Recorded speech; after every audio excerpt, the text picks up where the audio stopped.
నీతిమంతులు చూడండి, నివాస స్థలం ఆయన ఏం చేస్తాడు? ఆస్వాదిస్తాడు.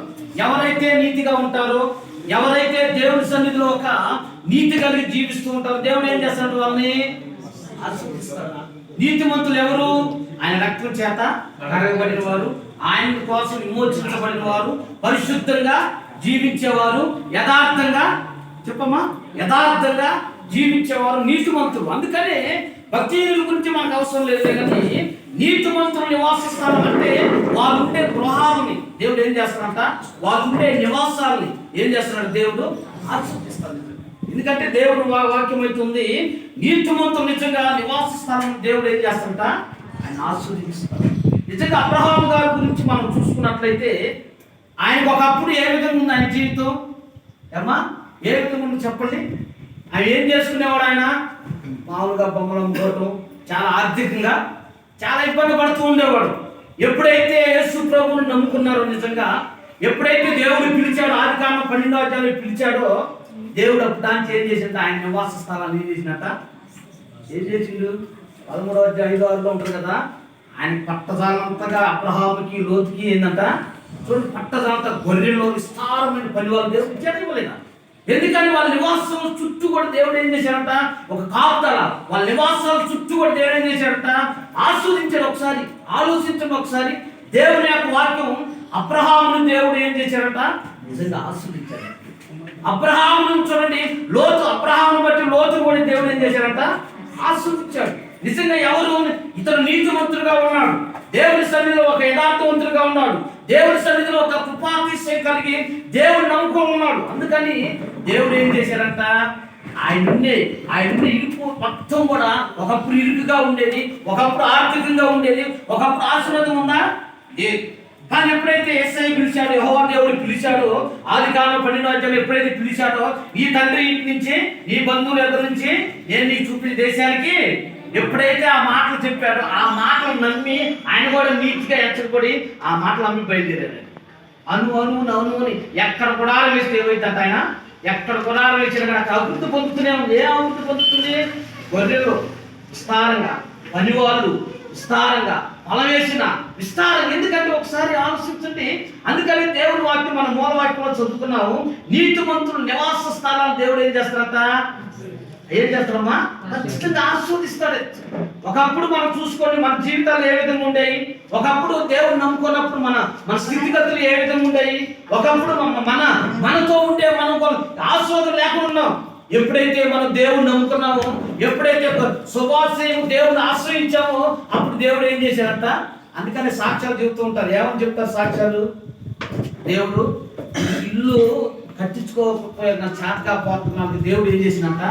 నాకు దేవుడు ఆర్థిక సహాయము చేసిండు, మా దేవుడు మా జీవితంలో ఎన్నెన్నో ఎంతమందో సాక్ష్యాలు చెప్తూ ఉంటారు. అందుకని దేవుడు వాక్యం కూడా అంటుంది, యెహోవా ఇల్లు ఏందంట? యెహోవా కట్టించని ఎడలా ఆయన కట్టాలి. మరి ఆయన కట్టాలంటే మేము మరి ఎంత కట్టాలి? ఎవరు కట్టాలంట? యెహోవా దేవుడు 127 కీర్తనలు ఉంటుంది కదా, ఏమంటుందో? యెహోవా కట్టి అంటే ఆయన వచ్చి కట్టాలి ఇల్లు. రైట్ కాదమ్మా, ఆయన కట్టాలి. రైతే ఆయన కట్టేటప్పుడు కట్టించుకునే వాళ్ళు ఎలా ఉండాలి అది ఆలోచించాలిగా. అర్థమైందా? ఆయన కడతాడు, ఆయన కడతాను సిద్ధమే. కట్టించుకునేది ఏ విధంగా ఉండాలి అది ప్రాముఖ్యం. దేవునికి స్తోత్రం. వాళ్ళే ఎవరు? నీతిమంతులు. వాళ్ళే ఎవరు? దేవుడి కోసం వాళ్ళు జీవించేవాళ్ళు. నిజంగా ఈయన అబ్రహాము దేవుడు నిజంగా ఏం చేశారంట? వాళ్ళ నివాసం ఇక్కడ ఈ ప్రదేశంలో కొన్నామంటారు, ఇంకో ప్రాంతంలో పోతారు. ఇక్కడ ఆశీర్వాదం ఉంటుంది, అక్కడ కూడా ఆశీర్వాదం ఉంటుంది. ఎందుకంటే దేవుని యొక్క ఆశీర్వాదం ఎక్కడ ఉందంట? ఆ ఇంట్లో ఉంది, ఆ పొలంలో ఉంది, ఆ పనివారిలో ఉంది, ఆ ఇంటి చుట్టూ కూడా దేవుని యొక్క ఆశీర్వాదం ఉంది. ఎందుకంటే ఒకసారి దేవుని వాక్యం మనకు సెలవిస్తుంది కదా. నిజంగా అబ్రహాముని అంచులంచులకు కూడా అబ్రహాంతో దేవుడు ఏమంటున్నాడు? 22 ఆదికాండం 22వ అధ్యాయంలో ఏం మాట్లాడుతున్నాడు? నీకు ఒక్కడే ఏమన్నా నీ కుమారుడు నాకు ఇయ్యా వెలికి తీయలేదు కనుక కదా, నువ్వు నాకు ఇచ్చావు కనుక దేవుడు ఏం చేస్తాడు? ఆకాశం ఉన్న నక్షత్రం చూడు, కిందన్న ఇసుకలేను నువ్వు చూడు, ఆ విధంగా నేను నిన్ను ఆస్వాదించబోతున్నా. నిజంగా ఒకసారి ఆలోచన. దేవుడు ఎందుకని అంచెలంచెలుగా దేవుడు ఆస్వాదించాడంటే ఎవరంటే ఎవరైనా నీతిమంతులుగా ఉన్నాడు. అందుకనే మన మూలం చదువుకున్నాం కదా, నీతిమంతులు ఏంటంట? వాళ్ళ నివాస స్థలం అంటే వాళ్ళ గృహాలు, వాళ్ళ ఇండ్లు. కానీ కొంతమంది ఏంటంటే మామూలుగా గృహాలు ఏముండదంట, ఎస్ఆర్ గారు చెప్పేవారు, పెద్ద అపార్ట్మెంట్ కట్టుకున్నారంట.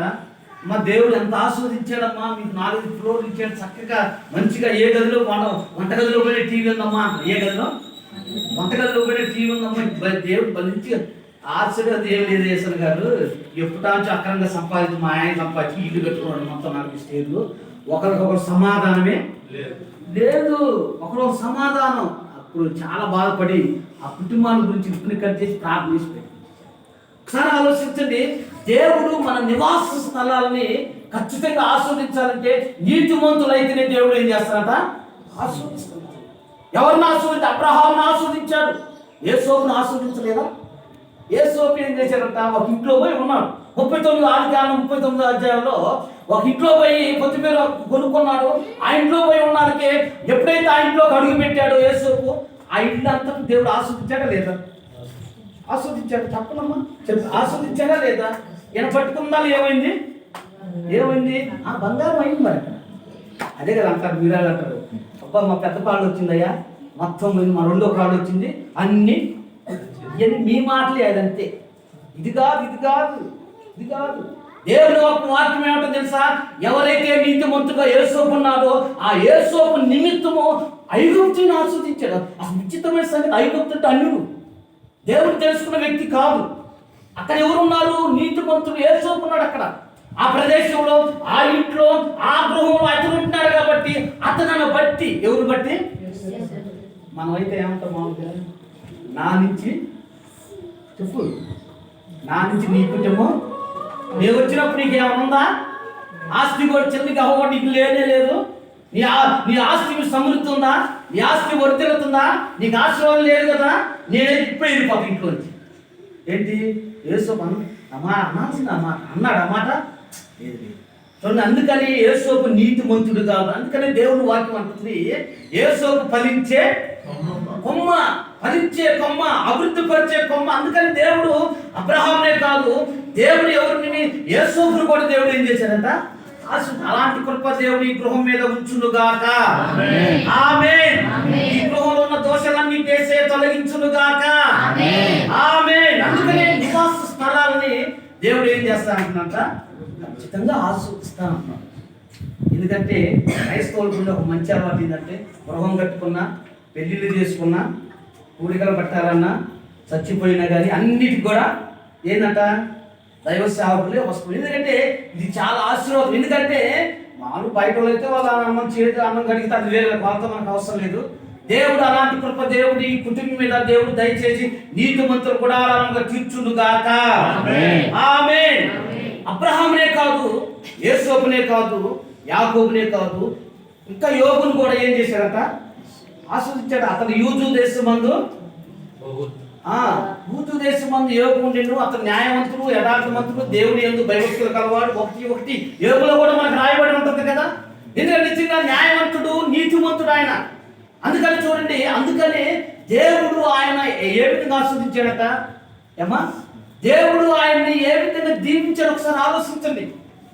ఎంతమంది కుమారులు? 7, 3 ఆడపిల్లలు, మొత్తం 10 మంది.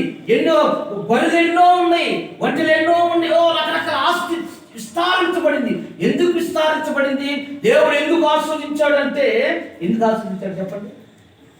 ఆయన నీతిమంతుడు కాబట్టి. ఎవరమ్మా? నీతిమంతుడు కాబట్టి. నీతి కలిగిన లక్షణాలు ఉన్నాయి కాబట్టి, దేవుని యందు గుణాతిశయం కలిగి ఉన్నాడు కాబట్టి దేవుడు ఏం చేశాడంటే ఆయనే ఆస్వాదించాడు. నిజంగా ఎవరైతే నీతిమంతులుగా ఉంటారో దేవుడు వారి నివాసాలను అభివృద్ధి పరిచి దీవించునుగాక. ఆమేన్. మా నివాసాలను కూడా ప్రభు అభివృద్ధి పరచనండి. ప్రభు మా నివాసాలని అభివృద్ధి పరచండి, దీవించునుగాక. ఆమేన్. నిజమే, ఎలాంటి వాడు చెడుతాను అసహించుకునేవాడు, దేవుని యందు ఒక భయభక్తులు కలవాడు, రోషి కలిగిన వాడు. నిజంగా అలాంటి వాడిని దేవుడు ఒక నీతిమంతుడిగా ఉన్నాడు. అలాంటి వాడిని దేవుడు ఏం చేశారంట, ఆస్వాదించాడు. నిజంగా ఈ రోజున కొన్ని కుటుంబాలు చూస్తూ ఉంటే మనం కొన్ని కుటుంబాలు దేవుని యొక్క ఆశీర్వాదము లేదు. కొన్ని కుటుంబాలు చూస్తే నిజంగా దేవుని ఆశీర్వాదం వాళ్ళు పోగొట్టుకుంటూ ఉంటారు. కానీ దేవుని వాక్యం అంటుంది నీతిమంతుల నివాస స్థలం మీకు దేవుడు ఏం చేస్తారంట, ఖచ్చితంగా వాళ్ళని ఆశీర్వదిస్తారు. దేవుడు మిమ్మల్ని మీ కుటుంబాలు దీవించి ఆశీర్వదించును గాక.